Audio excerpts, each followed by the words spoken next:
আজ আমরা জানব ভগবান শ্রীকৃষ্ণের আরেক লীলা কাহিনী, ব্রহ্ম বিমোহন লীলা।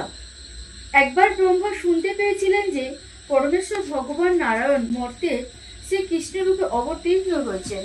কিন্তু যখন তিনি বৃন্দাবনে দেখলেন যে কৃষ্ণ একজন সাধারণ রাখাল বালকের মতো হামাগুড়ি দিচ্ছেন, বন্ধুদের সাথে মাটি থেকে খাবার তুলে খাচ্ছেন, তখন ব্রহ্মার মনে সন্দেহ জাগলো।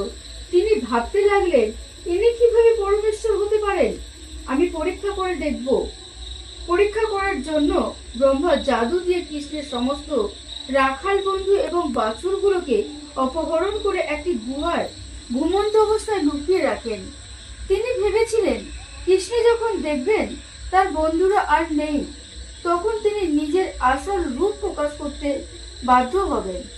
ব্রহ্মা অবাক হয়ে দেখলেন বন্ধুরা হারিয়ে যাওয়ার পরেও কৃষ্ণ বিন্দুমাত্র বিচলিত হলেন না। কৃষ্ণ তখন নিজের দিব্য ক্ষমতা বলে নিখোঁজ হওয়ার প্রত্যেকটি রাখাল এবং বাছুরের হুবহু রূপ ধারণ করলেন।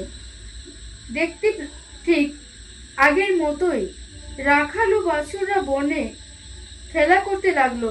এমনকি তাদের মায়েরা বুঝতেও পারলো না যে ওরা আসল নয়। 1 বছর পর ব্রহ্মার কাছে যা মুহূর্তের মতো ছিল। ব্রহ্মা গুহায় ফিরে দেখলেন বন্ধুরা সেখানেই ঘুমোচ্ছে, কিন্তু আবার বাইরে এসে দেখলেন তারা কৃষ্ণের সাথেই খেলা করছে। ব্রহ্মা সম্পূর্ণ বিভ্রান্ত হয়ে পড়লেন।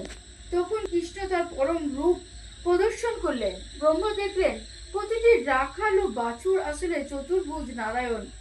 তারা আদি ও অনন্ত। নিজের ভুল বুঝতে পেরে ব্রহ্মা অত্যন্ত লজ্জিত হলেন।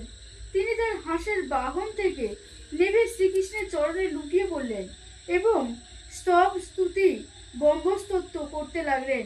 তিনি স্বীকার করলেন যে কৃষ্ণই পরমেশ্বর আর তিনিই ভুল করেছিলেন। ব্রহ্মা বললেন, আমি এই জগতের ব্রহ্মা হলেও আপনার মহিমা বুঝিনি। ধন্য এই বৃন্দাবনের ভূমি, ধূলি ধন্য এই রাখালরা। ব্রহ্মার অহংকার দূর হওয়ার পর কৃষ্ণ হাসলেন এবং ব্রহ্মার নিজের সৃষ্টি জগতে ফিরে গেলেন। এই কাহিনী শেখায় যে ভগবান শ্রীকৃষ্ণকে কেবল পাণ্ডিত্য বা তর্কের মাধ্যমে জানা যায় না, কেবল শুদ্ধ ভক্তির মাধ্যমেই তাকে পাওয়া সম্ভব।